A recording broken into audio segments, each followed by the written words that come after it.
everyone being here, and just a couple thoughts, quick thoughts, but I first just want to say thank you for the great introduction, and really thank you to everybody who's been a part of Fairfield Lacrosse for the past, since '73, I think, since the first team.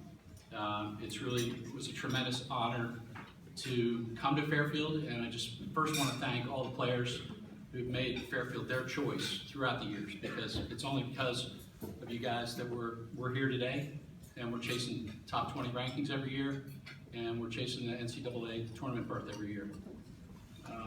In particular, I want to recognize two gentlemen from my alma mater in Baltimore, TJ Newbauer, Connor Dalton.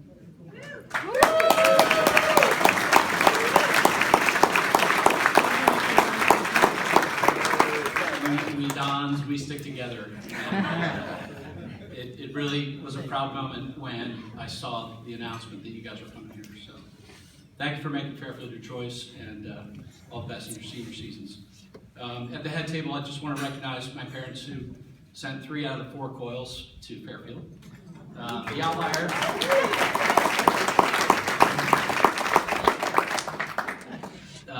Funny story, but my dad actually played lacrosse at Loyola College and got this nickname named Skeets. And lo and behold, when I was born, it's Hugh Coyle III. A nickname was passed on to me named Skeets. So that's how I grew up, and if you don't ever hear of Hugh Coyle again, you might hear Skeets somewhere. So that was his nickname. It was cool hearing about Loyola College and how they played against Jim Brown. And if you ever want to hear those stories, Dad's here. He basically ran over everybody, is what I heard. So just to give you a little background, in 1984 when I came here, it's funny the story about lacrosse and lacrosse, how the foundation of Fairfield Lacrosse was built on somebody coming to me one day and saying, you know, I've seen you around campus and you have this stick with this net at the end, this basket. What is that? After coming from Baltimore and hearing that from somebody, I just kind of stopped dead in my tracks. I'm like, wow, what have I gotten myself into? This was not known as a lacrosse school, but every time I turned around, I met a guy from Manhasset, I met a guy from Garden City, I met a guy from Yorktown, upstate, Summit, New Jersey, and we all started to get together and start to play lacrosse. We said, you know what, we've got something here. We've got a bunch of guys who didn't make a cut at D1 or D3, but all of a sudden we're here. And it was the start of the journey, and it started us thinking about, let's go play those teams. Let's see if they'll take a game with us.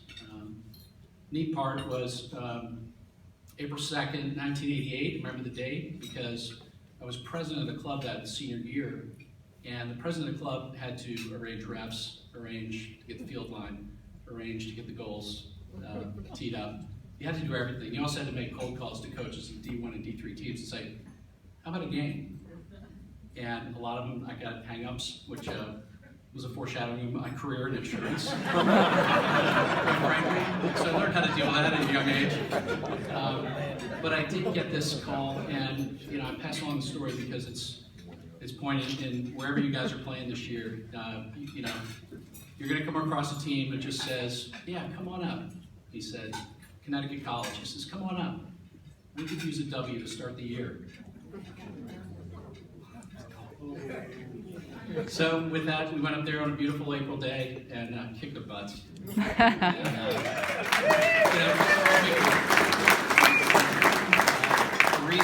reason we saw the program, I think, go D1, not just a couple years later, is that after that, we couldn't schedule games with these teams. They wouldn't play us.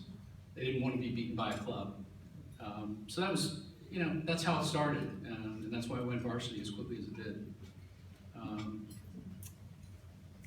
Have something here, of all the advice you think about, had 4 months to think about, what do I say to these guys? What do I say to the teammates? You guys are going to have a tough year. It's always tough. I mean, anybody you play, there's so much parity in this league. Any given day, it's anybody's game. So what I'll pass along to you is something I heard years ago. It's suffer the pain of discipline or suffer the pain of regret.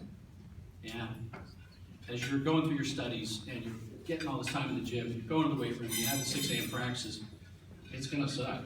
It's going to be tough, and you're going to have to stick through it.